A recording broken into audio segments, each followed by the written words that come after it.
Students, स्वागत है आपका मेरे यूट्यूब चैनल जिसका नाम है ज्ञान सिखा इंग्लिश क्लासेस। स्टूडेंट्स, आज के वीडियो में हम लोग क्लास 10th के फर्स्ट फ्लाइट बुक के एक चैप्टर जिसका नाम है 2 स्टोरीज अबाउट फ्लाइंग के second part the black aeroplane के क्वेश्चन आंसर को डिस्कस करेंगे।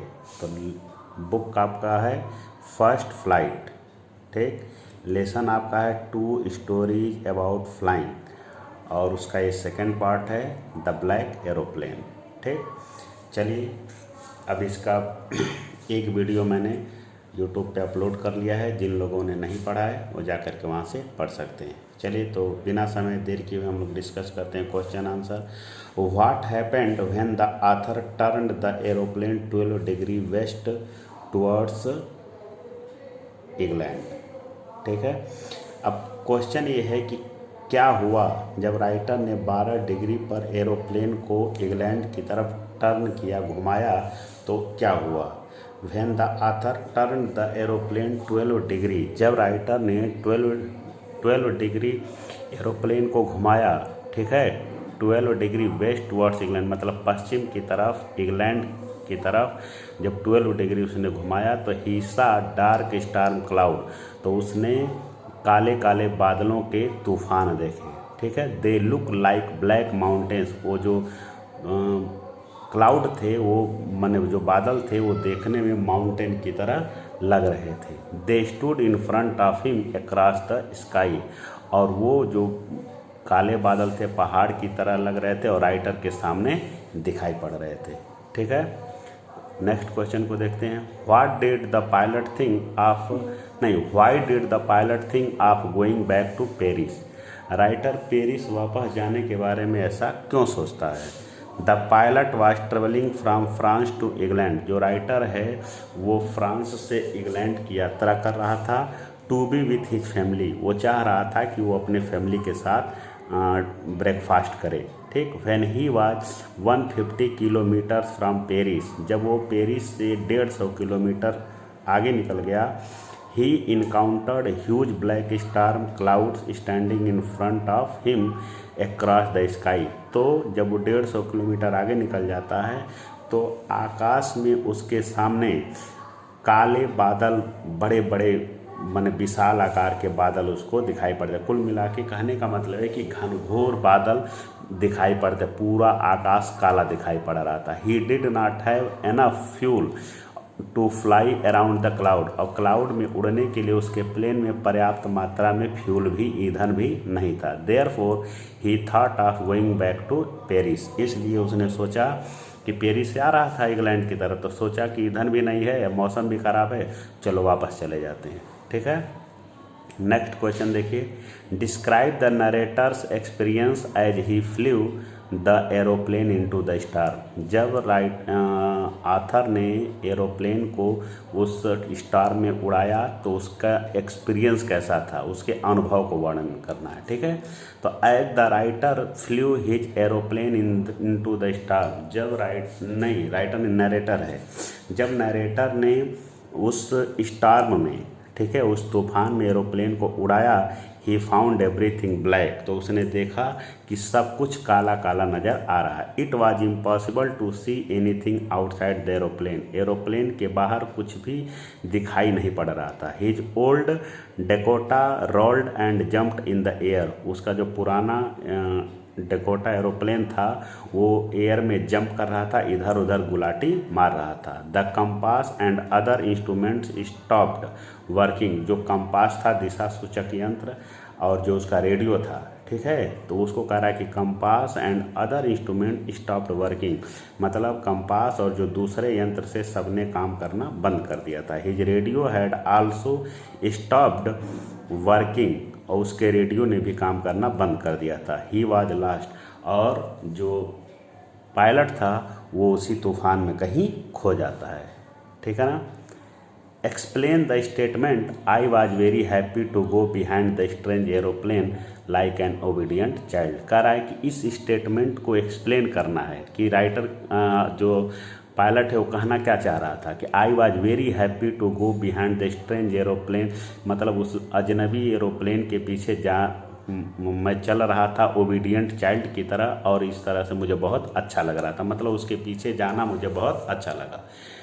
तो आंसर है the statements means that the author followed the strange aeroplane like an obedient child. इस स्टेटमेंट का कहने का मतलब यह है कि जो लेखक है उस एरोप्लेन के पीछे एक ओबीडियंट बालक की तरह चल देता है। जैसे एक ओबीडियंट बालक है, वो जो उससे कहा जाता है उतना करता है, ठीक है, तो उसी तरह से वो भी उस जो पायलट है अपनी जहाज़ को लेकर के एरोप्लेन के पीछे चल देता है विदाउट आस्किंग एनी क्वेश्चन, और एक भी क्वेश्चन वो पूछता नहीं, मतलब बिना किसी क्वेश्चन के वो आगे उस एरोप्लेन के पीछे पीछे चल देता है।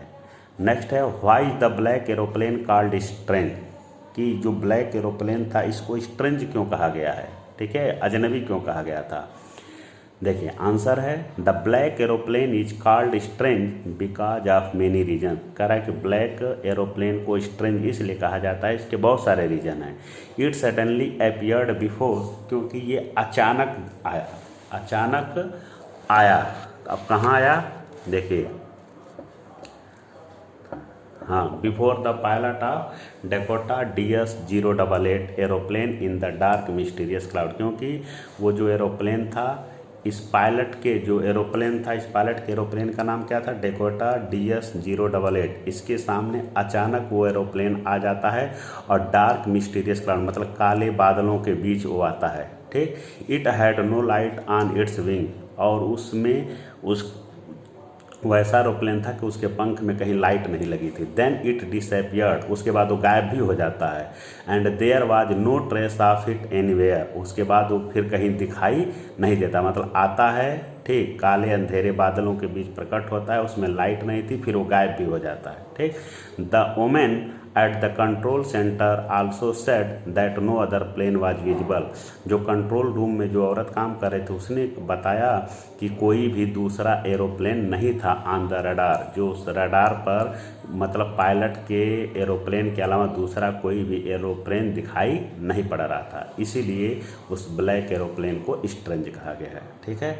नेक्स्ट क्वेश्चन है why does the writer say I landed and was not sorry to walk away from the old Dakota. Writer ऐसा, जो नरेटर हुआ ऐसा क्यों कह रहा है, I landed and was not sorry for walk away from the old Dakota, कि मैं उतरा, ठीक है, प्लेन से नीचे उतरा और ओल्ड डिकोटा से जब मैं दूर जा रहा था तो मुझे इस बात का कुछ कष्ट भी नहीं था। तो इसका आंसर है the narrator has had a terrible experience flying his old Dakota across stormy cloud. कह रहा है कि वो जो पुराना अपना डिकोटा एरोप्लेन उड़ा रहा था तो उससे उसको बहुत भयानक, टेरिबल एक्सपीरियंस मतलब भयानक अनुभव हुए थे, मतलब उसका अनुभव अच्छा नहीं था। It was only a miracle that he was able to land his plane safely. कह रहा है कि एक चमत्कार था कि वो अपने प्लेन को सुरक्षित लेकर के आ जाता है, ठीक है, ऑन द रनवे के ऊपर उसकी प्लेन सुरक्षित आ जाती है, ये किसी चमत्कार से कम नहीं था। He felt relieved after making a safe landing, जब वो सुरक्षित जहाँ उतरता है प्लेन से तो वो बहुत राहत की सांस लेता है। Therefore he says that he was not sorry to walk away from the old Dakota, इसीलिए वो कहता है इस ओल्ड डिकोटा से जब मैं बाहर जा रहा हूँ तो मुझे इस बात का कोई कष्ट नहीं है, ठीक है। नेक्स्ट क्वेश्चन है what did the narrator do after landing safely. जब राइटर सुरक्षित नीचे आ जाता है तो उसने क्या किया, तो after landing on the runway safely, जब वो राइटर सुरक्षित रनवे पर नीचे उतरता है, the narrator looked for his friend, तो वो जो पायलट है वो उस जहाज वाले को खोज रहा था, हु सेव्ड हिज लाइफ, जिसने उसका जीवन बचाया, ठीक है। और that is the pilot of the other aeroplane, मतलब कि जो पायलट है दूसरे एरोप्लेन के पायलट को ढूंढ रहा था, but he could not find anyone there, लेकिन उसे वहाँ कोई मिला नहीं। He wanted to thank the pilot, वो पायलट इसलिए खोज रहा था क्योंकि दूसरे पायलट को धन्यवाद देना चाहता था। So he went to the control centre, इसलिए कंट्रोल रूम में जाता है, and asked a lady there about the other aeroplane, और वहाँ एक औरत रहती है, उस औरत से जा करके उस दूसरे एरोप्लेन के बारे में पूछता है। But she told him there was no other aeroplane flying that night, लेकिन वो औरत बताती है कि उस रात को कोई और दूसरा प्लेन नहीं था। आर्थर के प्लेन के अलावा कोई दूसरा प्लेन नहीं था। ठीक, नेक्स्ट क्वेश्चन है कि what made the woman in the control centre look at the narrator strangely. मतलब कि जो कंट्रोल रूम में औरत बैठी थी, नरेटर का मतलब जो एरोप्लेन उड़ा रहा था उस पायलट को कह रहा है कि उस नरेटर के सामने अजीब विचित्र सी क्यों देखती है। ठीक है, तो विचित्र सी मतलब अजीब तरीके से इसलिए उसको देखती है क्योंकि जब नरेटर आता है पूछता है कि दूसरा वाला एरोप्लेन कहाँ गया, जबकि दूसरा वाला कोई एरोप्लेन था ही नहीं, इसलिए वो स्ट्रेंज होकर के देखती है। The when the narrator asked the woman in the control centre, जब नरेटर जो है उस औरत से कंट्रोल सेंटर में जा कर के पूछता है कि who the other pilot was, कि दूसरा पायलट कौन था। She looked at the narrator strangely, तब वो उस नरेटर के ऊपर अजीब से देखती है। She found the question to be absurd, उसे लगता है कि ये क्वेश्चन मजाकिया है। Because she could only see narrator's aeroplane on the radar, क्योंकि रडार पर उसे केवल नरेटर का ही एरोप्लेन दिखाई पड़ रहा था। She did not had any information, और उस महिला के पास कोई और सूचना भी नहीं थी अबाउट एनी अदर प्लेन, किसी दूसरे प्लेन के बारे में flying through the turbulent weather, मतलब उस खराब मौसम में कोई दूसरा एरोप्लेन भी था, उस औरत को कोई जानकारी नहीं थी, इसीलिए वो औरत स्ट्रेंज होकर के इसकी तरफ देखती है। ठीक है ना। चलिए नेक्स्ट क्वेश्चन को आप देखते हैं। देखिए ये लॉन्ग क्वेश्चन है। क्वेश्चन है कि I will take the risk, मैं रिस्क लूँगा। व्हाट इज द रिस्क, वो रिस्क क्या था, किस रिस्क की बात कर रहा है पायलट। ठीक है, narrator. Why does the narrator take it, और नरेटर रिस्क क्यों लेना चाहता था। ठीक, या ऐसे भी पूछा जा सकता है कि what was the first thought of the narrator, narrator के मन में पहला विचार क्या आया। व्हेन ही सा black cloud in the sky, जब आसमान में वो काले बादल को देखता है तो उसके मन में पहला विचार क्या आया। What did he decide to do then, और तब उस क्या नाम है नरेटर ने क्या करने का डिसीजन किया, मतलब क्या करने का फैसला किया। ठीक है ना। तो क्वेश्चन आंसर देखिए।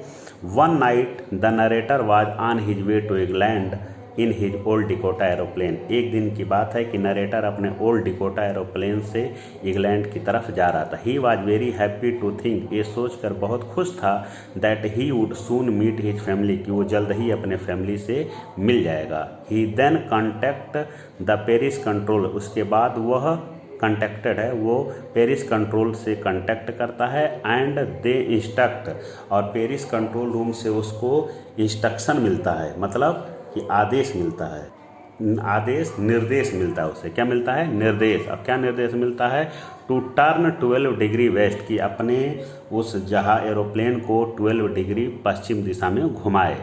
ही switched over he second and last first tank, वो क्या करता है कि he switched over to he second and last fuel tank, वो अपने जो लास्ट फ्यूल टैंक था उसको वो स्विच ऑन कर देता है। एंड डिड एज इंस्ट्रक्टेड, और जैसा जैसा उसको निर्देश दिया जाता वैसा वैसा वो करता है। सडनली ही सा huge black clouds in the sky, तभी आसमान में उसे बड़े बड़े काले बादल दिखाई पड़ते हैं। They looked like black mountains, वो काले बादल पहाड़ की तरह नजर आ रहे थे। Standing in front of him, मतलब वो काले बादल उसके सामने ऐसा लग रहा था जैसे पहाड़ की तरह खड़े हैं। He knew he could not fly up, वो पायलट समझ गया कि वो उड़ नहीं सकता है। एंड ओवर देम, मतलब उस बादलों के ऊपर वो उड़ नहीं सकता। And also he did not had enough fuel to fly around them to the north और साउथ, वो ये भी जानता था कि उसके प्लेन में अब इतना पर्याप्त ईंधन नहीं है कि वो उत्तर या दक्षिण किसी साइड में उड़ सके। He did not want to go back to Paris, वो पेरिस नहीं वापस जाना चाहता था। ठीक है, एक बार उसके मन में आया लेकिन वो जाना नहीं चाहता था, वो रिस्क उठाता है। He was desperate to meet his family, वो अपने he was desperate to meet his family, अपने परिवार से मिलने के लिए बहुत वो उत्साहित था। So he decided to take the risk to fly strange through the black stormy cloud, इसलिए वो काले बादलों के बीच से भी उड़ने के लिए, वो अपने प्लेन को उड़ाने के लिए रिस्क लेने के लिए तैयार हो जाता है। मतलब उसके मन में था कि आज वो जो आज का नाश्ता है, कल सुबह का जो नाश्ता है वो अपने परिवार के साथ करेगा, इसलिए वो रिस्क उठाता है। नेक्स्ट क्वेश्चन देखिए, the pilot was lost in the storm cloud. जो पायलट है वो तूफानी बादलों के बीच में खो जाता है। How did he land safely, वो सुरक्षित कैसे नीचे उतरता है। एक्सप्लेन इन डिटेल, डिटेल में एक्सप्लेन करना है। या how did the pilot of Dakota save his life, वो अपने जीवन को डिकोटा का जो पायलट है वो कैसे अपने जीवन को बचाता है इन द स्टार्म क्लाउड, मतलब कि उस तूफानी बादलों के बीच में, ठीक, काले बादलों के बीच में कैसे वो अपने जीवन की रक्षा करता है। The pilot of the old Dakota was lost in the black storm cloud, कह रहा है कि ओल्ड डिकोटा प्लेन का जो पायलट था वो उस काले बादलों में खो गया था। It was impossible to see anything in those cloud, वो बादलों के बीच में कुछ भी देखना संभव नहीं था। And his aeroplane jumped and twisted in the air, उसका जो एरोप्लेन है वो हवा में गुलाटियाँ मारने लगा, जंप करने लगा। His radio and compass were also dead, उसकी कंपास और रेडियो सब खराब हो चुके थे। And he also could not connect to the control tower, और वो कंट्रोल टावर से वो कनेक्ट भी नहीं हो पा रहा था। Suddenly he spotted another plane which had no light on its wing, तभी उसे एक दूसरा एरोप्लेन दिखाई पड़ता है जिसके अंदर कोई लाइट नहीं थी। The pilot of that black plane signalled the Dakota pilot to follow him, signalled लिखा है, कह रहा है कि वो जो ब्लैक प्लेन था उसका जो पायलट है, इस पायलट को जो डेकोटा में बैठा हुआ था उसके पायलट को इस बात का सिग्नल देता है कि पीछे पीछे आओ। The black aeroplane turned toward the north and Dakota pilot followed it, कह रहा है कि जो ब्लैक एरोप्लेन था वो उत्तर की साइड में घूमता है और डिकोटा का पायलट उसका पीछा करता है। After about half an hour, लगभग अबाउट हाफ एन आवर, आधे घंटे के बाद, when the Dakota pilot was left with fuel for just about 10 minute, अब डिकोटा पायलट में जब लगभग 10 मिनट तक और उड़ने भर का फ्यूल बचा हुआ था, उस समय the black aeroplane started moving down, तो वो जो ब्लैक एरोप्लेन था वो नीचे की तरफ जाने लगा। The Dakota pilot followed it, और जो डेकोटा का पायलट था उसके पीछे पीछे जाता है। And finally came out of the cloud, और वो अंत बादलों से बाहर निकल जाता है। Just ahead of him he saw the lights of the runway, तभी डिकोटा का पायलट देखता है कि उसके सामने रनवे की लाइट दिखाई पड़ती है। रनवे मतलब कि जहाँ से प्लेन उड़ती है, ठीक है, वहाँ उसको लाइट दिखाई पड़ता है। He landed his plane safely on the runway, और जब लाइट दिखाई पड़ती है तो प्लेन को वो सुरक्षित वहाँ पे उतार ले जाता है। ठीक है, तो ये आपके क्वेश्चन आंसर, ठीक। इस वीडियो को आप बार बार देखिए और देखिए, अपने बोर्ड की तैयारी करिए, बार बार देखेंगे, बार बार सुनेंगे, क्वेश्चन आंसर की कहानी आपको अच्छे से याद हो जाएगी और आप आंसर आसानी से लिख सकते हैं। मिलते हैं नेक्स्ट वीडियो में, तब तक के लिए थैंक यू।